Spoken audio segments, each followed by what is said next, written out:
Once again, hi, this is Courtney Britton from the Texas Wildlife Association. Today's Wildlife for Lunch topic is market-based conservation and managing for endangered species. Our guest presenter is Brian Hayes, the Extension Program Specialist with Texas A&M Institute of Renewable Natural Resources. The Wildlife for Lunch series is made possible through funding provided by the San Antonio Livestock Exposition, Inc., and it's hosted by the Texas Wildlife Association and Texas A&M AgriLife Extension. Today's Wildlife for Lunch webinar does have 1 hour of CEU credit associated with it. If you would like to obtain the Pesticide Applicator's License CEU credit, you must attend the live webinar. You must complete the post-webinar survey. And in that survey, you need to give us your name, address, and either your applicator's license number or your driver's license number. We'll email certificates out in about 5 to 7 business days. So again, just keep in mind that when the webinar ends today, a survey will pop up in your browser. Please make sure to complete that survey if you'd like to receive CEU credit. All right, and with that, Brian, I'm going to go ahead and get this passed over to you here in just 1 second.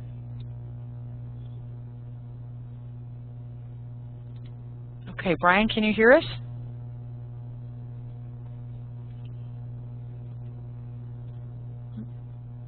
Brian, I think you may need to see if your mic is muted on your end.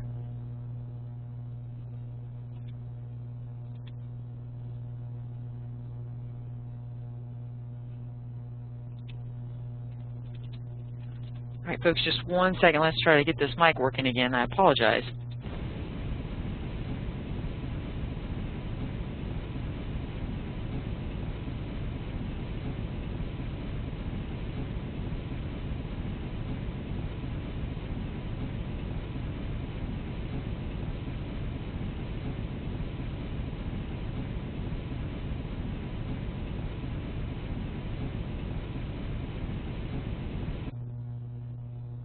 Okay, Brian, if you can hear us, we can't hear you, so we need to see if your mic is maybe muted on your side. We could hear Amy on it earlier. How about now, Courtney? Can you hear me? There we go. Yes, we've got you now. Great. Thank you, Brian. Thank you for jumping through hoops to make this happen today. We sure appreciate it. You bet. I'm glad to be here. I'm sorry for the inconvenience, and I assure you that the Institute of Renewable Natural Resources, we pay our electric bill. I don't know what happened there, but we lost it right before we were going to log on. All right. So again, I thank you, Courtney, for the opportunity to be here, and for TWA and Extension hosting these webinars. They're very good, and I'm glad to be a part of it. A little nervous today. This is the first webinar I've given, so hopefully it goes well. And again, I appreciate everybody being here today. What I'd like to do today to start with is give you just a little background on the Endangered Species Act. Of course, it was originally passed as the Endangered Species Preservation Act back in 1966 and was just concerned with listing of native animal species with limited protection. And in '69, it was amended to look at worldwide extinction possibilities. Outside the U.S. And then in 1973, the Endangered Species Act, as we know it, was passed. And the purpose of the Endangered Species Act is to conserve endangered and threatened species and the ecosystems on which they depend. And the Fish and Wildlife Service's role in that is to maintain a list of the species that are currently listed as threatened or endangered or candidates, develop recovery plans for a species once it is listed, and do this in cooperation with states, like for instance Parks and Wildlife here in Texas with the state agencies, and then provide for the protection under the Act. There were a few amendments in '78, '82, and '88, but essentially it's been pretty much unchanged from 1973. Funding levels were authorized through fiscal year 1992, and they've been reappropriated annually by Congress since then. Just to give you a little history on the total expenditures, this is from 1996, '05, and 2011, the amount of money that's gone into the Endangered Species Act. To me, this kind of stands out to something that it's costly to have species listed. And we have two ways we can look at this. We can be angry that we're having to spend so much money on endangered species, or we can be proactive and try to keep species off the list through new and innovative ideas and approaches. And also, we should be trying to follow those recovery plans and get species off of the list through innovative programs and policies and research. A couple of amendments since that happened in the 2000s. More was with defense. So in 2004, it gave the Sykes Act authority, and it exempted the Department of Defense from critical habitat designations. And I'll talk about what that is in a little bit. And in 2009, the National Defense Authorization Act established the authority for defense facilities to participate in off-site mitigation. And this is just informational for y'all. You see that website there at the bottom. This is current as of Monday. You can go to that website at the Fish and Wildlife Service and look at the number of species that are listed as threatened and endangered in the United States, total foreign listings, and the total listings U.S. and foreign. So that's just more informational, just for those of you that may not be familiar with that and want to keep track. From 1994 through 2012, you can see as the number of species listed has pretty steady increase over time. Another informational resources that you can go and look, and this is as of Monday as well, 193 records found here, and these are candidate species. Just to give you a little background on the endangered species listing process, this process and timeline for listing gives us opportunities to participate. So as individuals or as groups, there's opportunities for you to make comments during this time. And at the end of this process, the service comes out with, is a listing warranted for the species to be listed as endangered or threatened, or is a listing not warranted? And another one is the listing is warranted but precluded.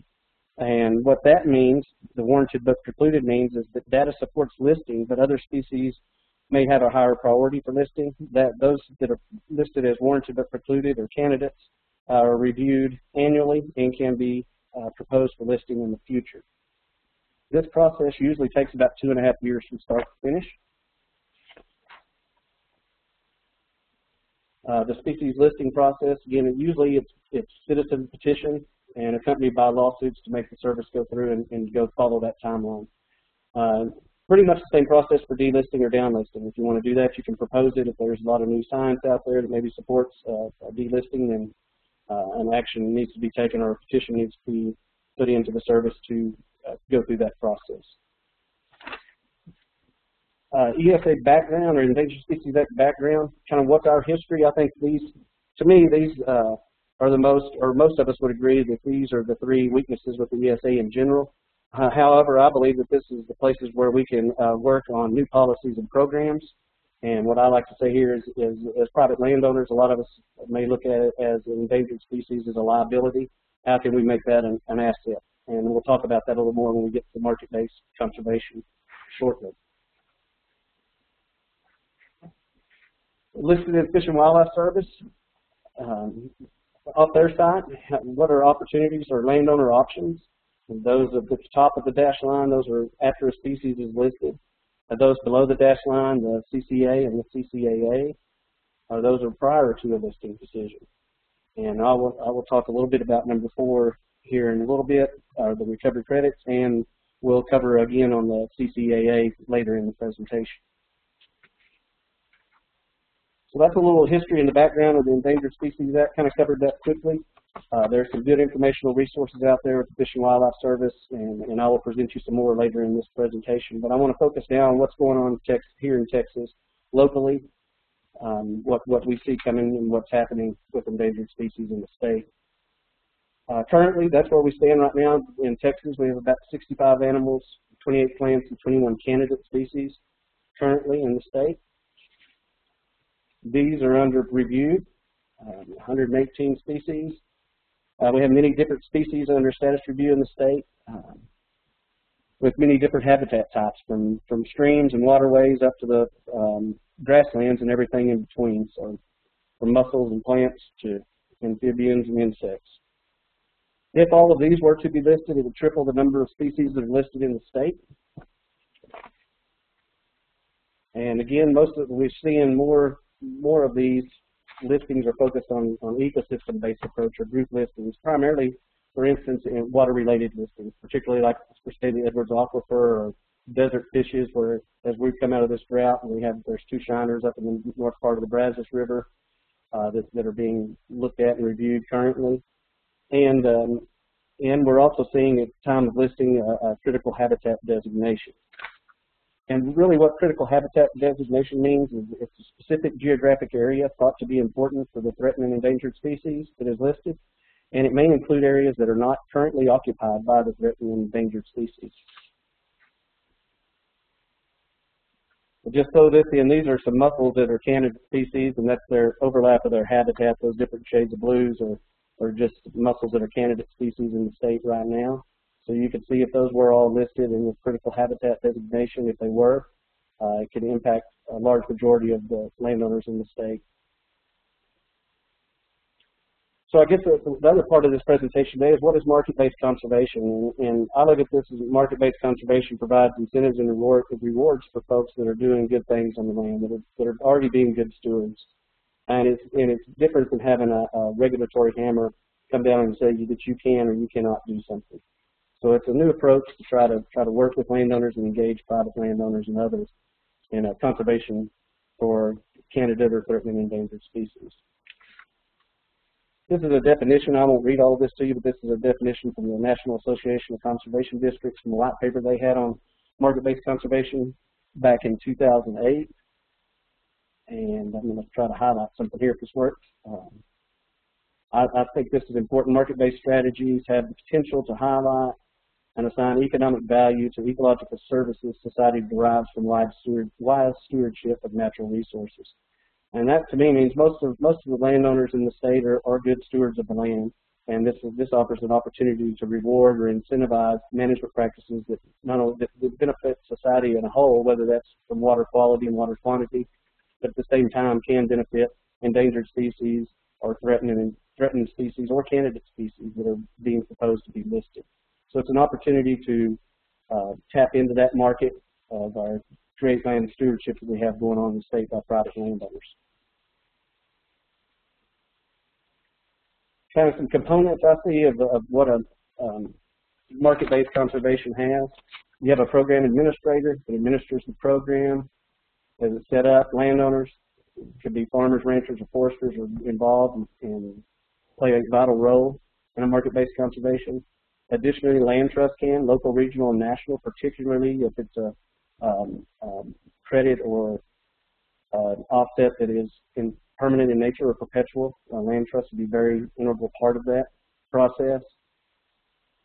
And then you have investors, or those that need credits for an impact to endangered species. Some that pop to mind could be the Department of Defense or TRES lines that are currently being put in across the state, things like that. And then a governing body of stakeholders, and that's the group that would come together, made up of all different kinds of parties that come together to develop the program. And the program administrator, he's the one who's going to understand who needs what, who has what, and is willing to participate in the program, and what is the current market value out there for those products. Just a few things, little differences between conservation banking, and to me, I look at these as a kind of almost as the differences between as if you were a private business or a co-op. The habitat credits being more similar to a co-op, and the conservation bank being more centralized with a single owner business. But I think they both have a place, and they're both needed as we move forward, and as we have more species that are being petitioned and potentially could be listed in the future. So they're both very good tools to use, and they have plus and minuses depending on what your goals are as a property owner, and what the service is looking for in a take situation and in an offset situation for a take. Now I'd like to give you a few examples of some market-based conservation that we've been involved with in the state. One is a recovery credit system that was piloted around Fort Hood from 2006 to 2009, and this is that, if you remember back to the one I said what you could do for species that are listed, the recovery credits, the fourth bullet there on that previous slide.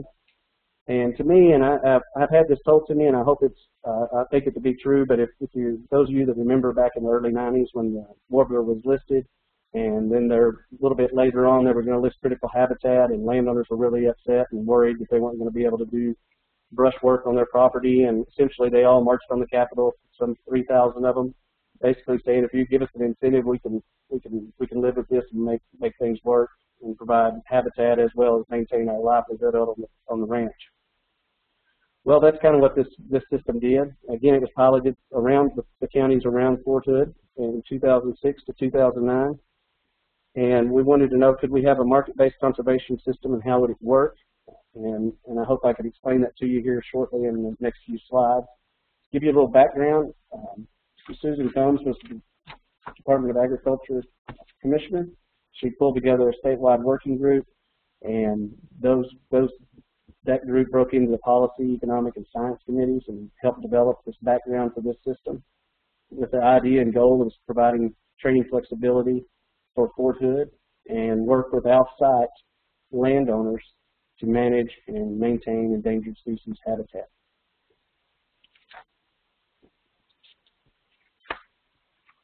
What the science committee that came out of that wanted to do was what are the conservation benefits for the warbler in this case.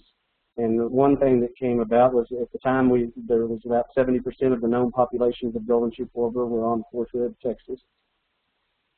And we were able to move that to spread that risk, move it out off of just on the installation, and get an overall net gain in habitat for the species.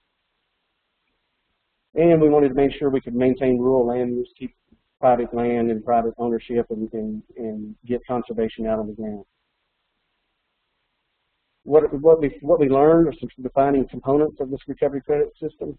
We had a net benefit for species. That was the goal. We wanted to always go towards recovery. Flexibility for federal agencies to meet the Endangered Species Act requirements. Promote partnerships among NGOs, state and federal agencies. But to me, the biggest partnership we had was with the private landowners who signed up in this program, this pilot program. Without them, it would have never been successful. And it offer incentives not only to those landowners, but to federal agencies to work with those landowners.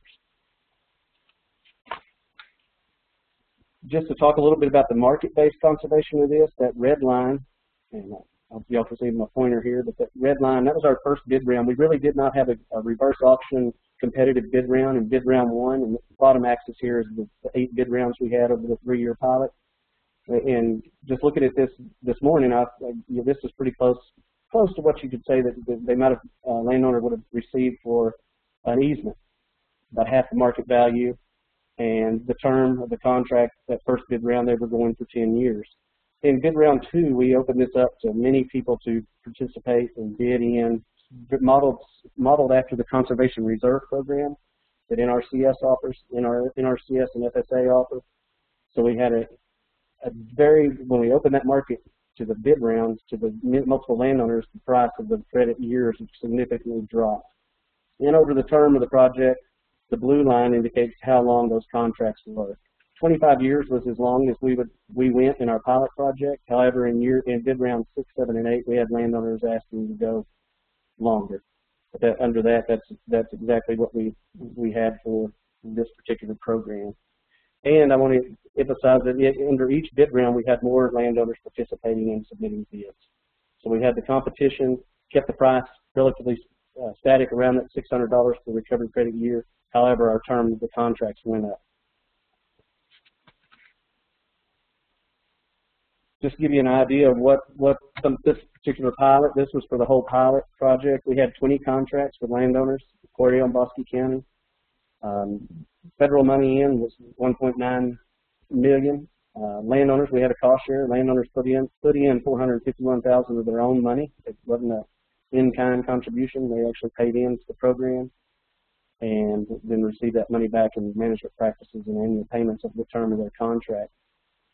So to me, we've got nearly 14,000 acres under contract, and that 14,000 acres, everyone that was enrolled in this pilot project was under a Texas Parks and Wildlife Habitat Management Plan. So it did not just cover the habitat that they enrolled in the property. The whole property was enrolled in under a management plan. And I think we have pretty good success. 2,200 acres of occupied warbler habitat is under contract. The majority of those contracts, 50% of those contracts are for 25 years. Another one I just wanted to point out there was the 373 acres. Well, first of all, with 930 acres of supporting golden cheek warbler habitat. That did not meet the requirements of this pilot project to receive credit, so it was not added to the 2,201 acres. That's separate, not as good quality, so we're trying to sign up the highest quality habitat. And the 373 acres of vireo habitat, to me, those of you that may be on here that are interested in quail, turkey, deer, some of the game species, that's black-cap vireo habitat is good quail, turkey, and deer habitat. So I think that's a good thing to know, and where you can manage for 2 species or multiple species. New one that is just being developed with a lot of partners and really being driven by David Wolf with the Environmental Defense Fund in Austin, really looking at this conservation markets and developing these across the United States. And I'll quote David. He may be on here, and he can jump in if I misquote him, but I've heard him say that, you know, if in a state like Texas, a privately owned state, 90+% of the land is in private ownership, we've got to be able to work with private landowners if we're ever going to recover endangered species and manage for endangered species. So the main goal of this program is hopefully create regulatory assurances that provide landowners more money for conservation out on the ground. So again, this is modeled more off the recovery credit system a little bit, but we've got a lot better science from the 5 or 6 years we had able to do some good research on the 2 species, the vireo and the warbler, under the recovery credit system. So that new science is built into this Texas conservation market, and it's in its early stages. What they're looking at, and y'all seen this, pretty similar to the recovery credit system information I gave you just a few minutes ago. Again, I mentioned the scientifically, the science, we've got better science now, integrates landscape conservation and private investment in habitat conservation. So very similar conservation benefits. What benefits to the landowners? Financial incentives is, again, a part of this one. Get these landowners directly with investors, those people that might need credits. And it enables meaningful conservation projects through landscape scale conservation. Well, that's a quick overview of that one. Here's one that we've been working on with some partners in North Carolina, particularly the Soil and Water Conservation Foundation and the Soil and Water Conservation Districts in North Carolina, Marine Corps Installations East, and the North Carolina Farm Bureau, as well as several others. But what this green line, if y'all can see that, almost like a sideways horseshoe, that green line is a MTR, or a military training route. Camp Lejeune Marine Corps base sits right down here, and this is where the jets come out and make their bombing run, so they can fly this low and fast and come in on a bombing run. What the Marines were interested in is there some type of market-based conservation that we can do to maintain this in rural ag, keep ag and ag, forest and forest, or wildlife habitat and wildlife habitat. That's the best neighbor they can have. What we're going to pilot is, can we get landowners that own land under the green military training route? Can we pay them so much per acre per year and do this on a reverse auction competitive bid, so we get our best bang for our buck, where they'll sign up for a 20 or 30 year contract and say, okay, we won't put in the cell tower, or we won't put in lights that point up at the sky, where the military can continue to fly fast and low and continue their training efforts. And this one should kick off the first part of next year. It has been funded. Just in case you're interested, and I don't know if that shows up, the area in red under this green line, that is currently protected land. So those are either already in a conservation easement, or they're national forest land or state land that aren't going to be developed. And just to give you an indication, that the total acreage under this green line is pretty close to 400,000 acres. So to get all of it under a permanent easement is probably not feasible money-wise. So we're trying to market-based conservation initiative to see if we can get some of it protected for some time. I think a lot of folks feel that even if we could get it for 20 or 30 years, by that time there's no telling what our military capabilities and training things will be. I don't know what's going to be happening and how things will change in the future on that. Additionally, we think this could be a good foundation going forward. So if we've got landowners that are participating in this, and one thing I forgot to mention, landowners that do participate in this, the Soil and Water Conservation Districts will then guide them and push them to get into, if they aren't already, into Natural Resource Conservation Service programs, FSA programs. So get them involved with conservation, whether it's water quality, manure management, whatever it may be. But be a bridge to these other programs and cost share opportunities that are there. And then in the future, maybe if they're doing these practices, they may develop a market for water quality credits or some other endangered species down the line, something like that. So we think that's given them a foundation to move forward on. I'll skip over to one a little more local here. Those of you that don't know, this is the dune sagebrush lizard. You may have heard about it back early part of this year. It's found out in the Permian Basin, and there's real concern that if this lizard was listed, it could shut down the oil and gas production in West Texas. What a group did with the Comptroller's Office and other state agencies and federal agencies and NGOs is put together a Texas conservation plan for the dune sagebrush lizard. It is a CCAA, that's a Candidate Conservation Agreement with Assurances. If you remember, we talked about, I showed those on a slide earlier. This is what you do before a species is listed. So this provides the participants that sign up in the CCAA with assurances that if the species was listed, there would not be any further regulatory obligations on them, and it's in excess of what they've already committed to with their signing up under the CCAA. And the goal of this was to avoid and minimize impacts to the listed or to the lizard.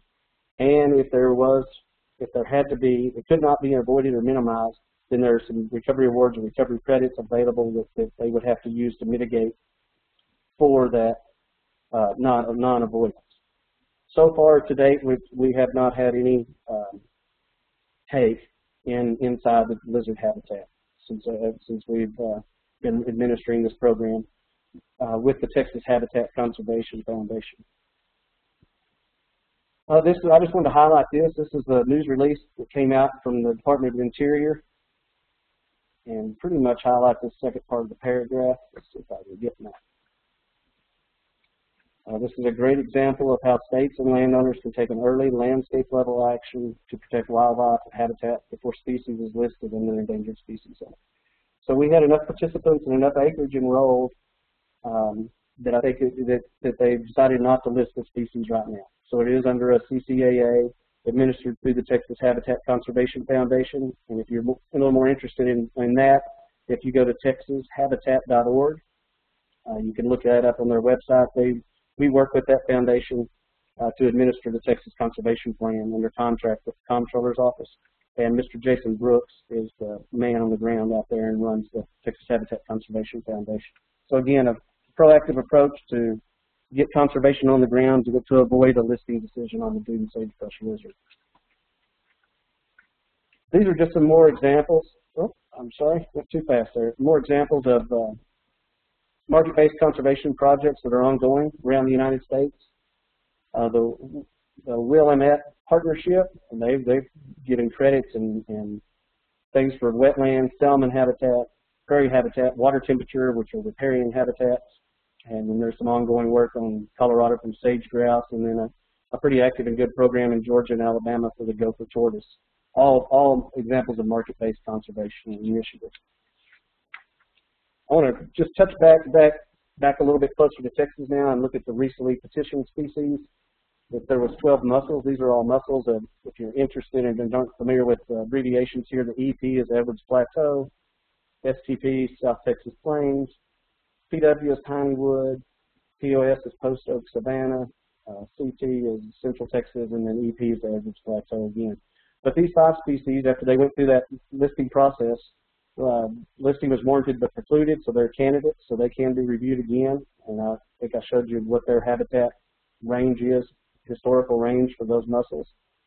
So again, I think there could be some opportunity there for some market-based conservation for those with an ecosystem approach that would benefit all wildlife, game and non-game, and provide good landscape management, rangeland management in these areas. It also provides good water quality and water quantity. Although that has been our limiting factor the last 2 years is rainfall. So not much we can do about that. Hopefully we'll get some rain. Another one I'd like to highlight for you is do you want to keep up on what's going on with the Endangered Species Act, or how do you keep up, and when are comments due during a listing decision? The Comptroller's Office has a very good website. It's there highlighted at the bottom, keepingtexasfirst.org. I sign up to the emails from this. You get emails on decisions, when you should submit comments. They don't bombard you with emails every day, but I probably average one every 2 weeks. But it's a good resource, keeps you up to date on what's going on with the Endangered Species Act and federal action on endangered species, air, and water. So a very good resource. One thing I really like about it is the mapping capability that's in there. If you look at this, the legend over to the left, I cut it off a little bit, but as you see, there's not any, the 1 to 2, that's the number of species, and if you were shaded that light, pale white color, there would be 1 to 2 species that are being looked at in that particular county. So if you look at Bayer County, so somewhere between 22 and 25 species. The nice thing about this map, you can click on a county. For instance, here you can click on Young County, and it will pop up and tell you these are the species that are under review that have been known to be in Young County. So you've got some birds, the fish, the 2 shiners I talked about earlier up in the upper Brazos. You've got the Texas fawnspit, one of the mussels there that's found, or historically has been found in Young County. So a good resource for you to go and look and keep track of what's going on across the state by county. And I just want to end with this one, or get close to ending here. I know a lot of landowners don't want endangered species pushed down on them, or how is it going to impact them, or the federal government telling them what to do on their private land. But I think it's important to know we can't stick our head in the sand or put blinders on, because there's a lot of them coming or potentially coming. If you look at this is out of the Federal Register from September 27th last year, so just a little over a year ago. 404 species were petitioned. After that 90-day review, they said, well, the service said, well, we better look at 374 of them. And this is across the southeast. Some of those are in Texas. So I'll just kind of end with this. Are you prepared? Be engaged in the process. Sign up for the comptroller's email alerts. Need to have that rural landowner viewpoint. We want to make sure we can develop programs that keep the land in the family, allow you to continue to produce quality rangeland and habitat, and keep that process going and in the family. Increase your knowledge of market-based conservation and what's happening out there. What is it? How is it used? Speak the language and be proactive and take an active role. And a lot of these that I went over with you, like for instance the one that David Wolf is working on with Central Texas Market. If you're interested in that, you can contact me or David himself, and we can put you on a committee and have you there and be a part of the process so we go forward. Some resources just to be aware of. The U.S. Fish and Wildlife Service has a partners program where they'll work with landowners that have candidate or potential or threatened and endangered species and provide incentives and cost share programs to manage for those species and their habitats. Texas Parks and Wildlife, their landowner incentive program, and the NRCS with the various farm bill programs. And again, the keepingtexasfirst.org website, where you can keep up with what is actually happening at the federal level with air, water, and endangered species. And Courtney, I'm going to end it there. I kind of went through that maybe a little too fast, but we've got time for some questions, and hopefully I can ask those. And again, feel free to contact me anytime. And I don't necessarily going to know every answer, but I'm feel pretty confident I can find the person to put you in contact with to get that answered for you. Great, Brian. Thank you so much for your presentation. Folks, we're going to go ahead and answer some of these questions that we've got. And if you have questions, please feel free to type them into the chat window and send them to all participants, and we'll get those questions answered as well. Let's see. One of our first questions comes from John, who would like to know, how does this differ from mitigation banking? And Brian, he asked that question when you were back in the beginning of the intro slides there. Can I go back in my slides, Courtney? Absolutely, yes, please. Okay, there we go. I forgot I've got to click up here at the top. See if I can get back to where that was.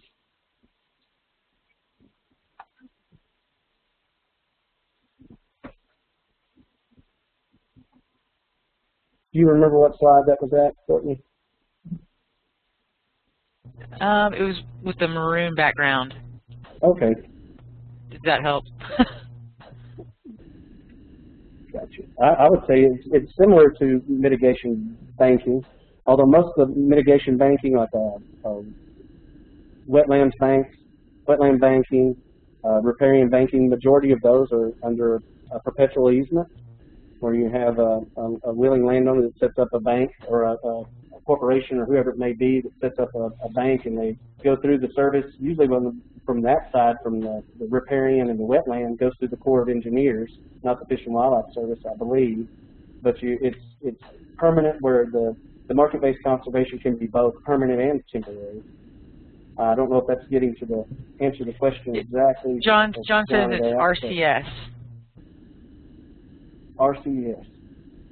Again, that was we initially or intentionally worked on term agreements under recovery credit system, because there was already banks available out there for golden chief warblers where people could buy credits, and they're under a perpetual easement under banks that either entities or private landowners can set up. That's that difference between the conservation banking.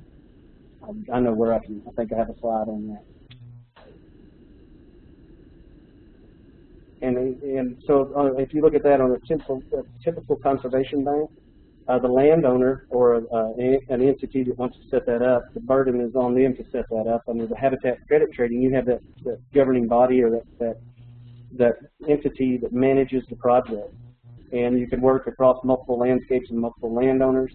Again, one of the big things in my mind is the perpetual nature of the conservation banking versus the habitat credit trading. Although habitat credit can be permanent or temporary. So it's similar, but yet different in a little ways. Okay, great. And our next question is, who is sponsoring the recovery credit system? Recovery credit system, we had funding for the recovery credit system came from the Department of Army, or DOD, Department of Defense, and the Office of Secretary of Defense. And we also received funding through NRCS, through the Conservation Innovation Grant at the national level, and through the National Fish and Wildlife Foundation. Okay, and then just for clarification, John wants to know, are you calling mitigation banking conservation banking? That's a good question. I would say, I guess conservation bank, mitigation and conservation, I think to me it can be, in my mind, are similar or the same.